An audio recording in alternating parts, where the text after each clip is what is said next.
تو زندگی میں کچھ تو انسان کرے۔ امام ابو نعیم نے لکھا ہے 100 گھر تھا مدینہ شریف میں، توجہ ہے میرے دوستوں، ایک 100 گھر تھا پورا مدینہ منورہ میں، جہاں 2 وقت کا کھانا بھی جاتا تھا، دوائی کا خرچ بھی جاتا تھا۔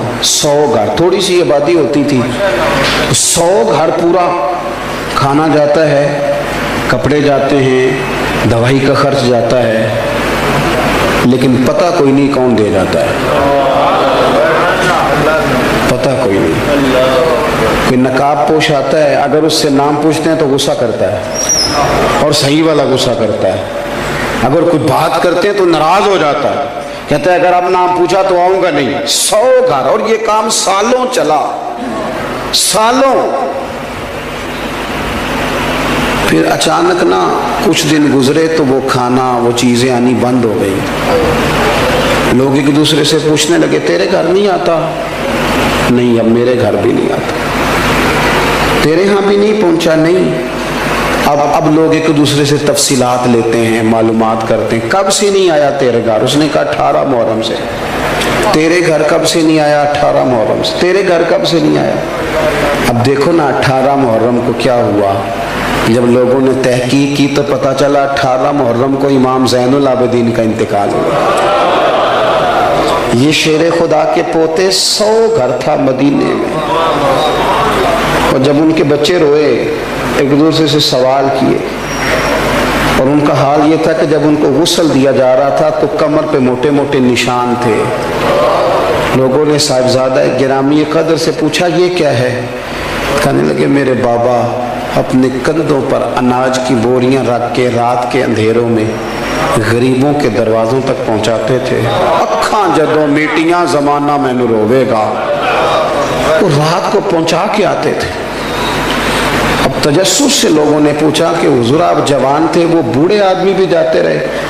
تو فرمانے لگے میں نے کئی دفعہ کہا کہ میں چھوڑاتا ہوں، تو پھر فرماتے تھے پتر اگر تو جائے گا تو پھر تجھے اس غریب کا نام بھی مجھے بتانا پڑے گا، تو میں کسی کو رسوا نہیں کر سکتا، میرا اور میرے رب کا راز ہے، راز رہنے دے اسے۔ قل ان صلاتی و نسکی و محیای و مماتی للہ رب العالمین۔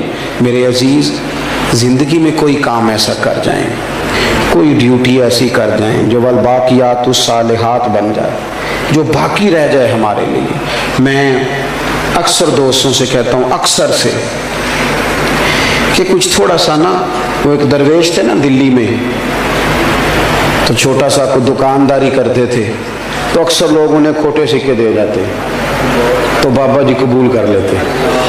تو آہستہ آہستہ لوگوں کو پتہ چل گیا کہ شاید بابے کو پتہ ہی نہیں سکے کھوٹے ہیں۔ وہ ڈھیر سارے لوگ جہاں کوئی کھوٹا سکہ کہیں نہ چلتا وہ آ کے وہاں دے جاتے، تو بابا جی لے لیتے۔ ایک دن ان کے بچے نے پوچھا کہ ابا جی آپ کو پتہ نہیں یہ کھوٹے سکے ہیں؟ کہنے لگے پتر پتہ ہے۔ تو کہا آپ چپ کر کے قبول کر لیتے ہیں؟ فرمانے لگے ایک تو میری نیت یہ ہے کہ چلو میں دھوکہ کھا جاؤں باقی مومن بچ جائیں، اور دوسری بات بتاؤں گا نہیں۔ پتر نے ضد کی، کہا ابا جی بتائیں تو صحیح، آپ مجھے بتائیں کیوں کھوٹے سکے لے لیتے ہیں؟ تو بزرگ رو پڑے، اتنا روئے کہ زمین پہ بیٹھ گئے، اور پھر کہنے لگے پتر جب کوئی کھوٹا سکہ آتا ہے تو دیکھ کے میں سوچتا ہوں کہ میں بھی تو کھوٹا سکہ ہی ہوں۔ صبح قیامت جب رب کی بارگاہ میں کھڑا ہوں گا تو عرض کروں گا مالک میں نے ساری زندگی تیرے بندوں سے کھوٹے سکے لیے ہیں، تو بھی ایک کھوٹا سکہ قبول کر لے۔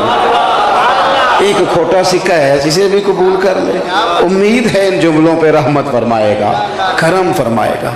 اخلاص والا مزاج پیدا کریں، کسی کو 2 وقت کا کھانا دے کے اس کا گلی گلی تذکرہ نہ کریں۔ دیکھیں اس محفل کا مہمان خصوصی کون ہے؟ میری تو ویڈیو بن رہی ہے نا، میں تو اسٹیج پہ بیٹھا ہوں، میں تو آیا ہوں اور جناب ابھی جاؤں گا، لیکن اصل مہمان خصوصی وہ ہوتا ہے جو محفل سے پہلے جھاڑو دیتا ہے، جو گلی گلی اشتہار لگاتا ہے، جو بیچارہ ادھر ادھر بھاگ دوڑ، یہ لوگ مہمان خصوصی ہوتے ہیں، جو ورکر ہوتے ہیں۔ اپنی زندگی میں خلوص والا مزاج پیدا کریں، کبھی بھی کسی موقع پر بھی کسی چیز کا اظہار نہ کریں۔ چیزیں جب ریاکاری میں آ جاتی ہیں تو وہ اداکاری بن جاتی ہیں، وہ عمل تکلیف والا بن جاتا ہے، جس پر ہمارے اسا فرمایا کرتے تھے کسی کی بیٹی کی، کچھ لوگوں نے آ کے کہا جی ہم فلاں غریب بچیوں کی شادیاں کراتے ہیں، اور جو غریب بچیوں کی شادیاں کراتے ہیں وہ انٹرویو خود دے رہے ہوتے ہیں، وی آئی پی وہ خود بنے ہوتے ہیں، مہمان خصوصی ہوتے ہیں، آگے آگے کھڑے، دولہے کی آج بھی عزت نہیں بیچارے کی، اجتماعی شادی ہو رہی۔ تو اسا فرمانے لگے ضرور کراؤ شادیاں، لیکن جس کی بیٹی کی شادی کراؤ پھر اس کی شادی میں خود نہ جانا، اس لیے کہ اس کا باپ تو تمہارے پیچھے ہی بھاگا رہے گا، شکریہ ہی ادا کرتا رہے گا، تھوڑا سا نام دے دو بس، ٹھیک ہے ہو جائے گا۔ پھر ہمارا ایک اور بھی ہمیں بات تنگ کرتی ہے کہ اوہو پتہ نہیں فلانا بندہ جو ہے وہ صحیح جگہ لگائے گا بھی کہ نہیں۔ سچ بتانا، جو اللہ نے ہمیں دیا ہے ہم اس کے اہل تھے، ہمارے اندر قابلیت تھی، جب اس نے اپنے فضل سے دے دیا ہے تو ہمیں بھی اس کے بندوں کی اتنی تفتیش تو نہیں نہ کرنی چاہیے جتنی کہ ہم کرتے ہیں، تو اپنی زندگی اخلاص والی بنائیں، للہیت والی بنائیں، کچھ کام کریں تھوڑا بہت۔ دیکھیں ضرور نماز باجماعت ادا کریں مسجد میں، لیکن امام باقر فرمایا کرتے تھے نیک وہ ہوتا ہے جس کی تنہائی پاک ہوتی ہے۔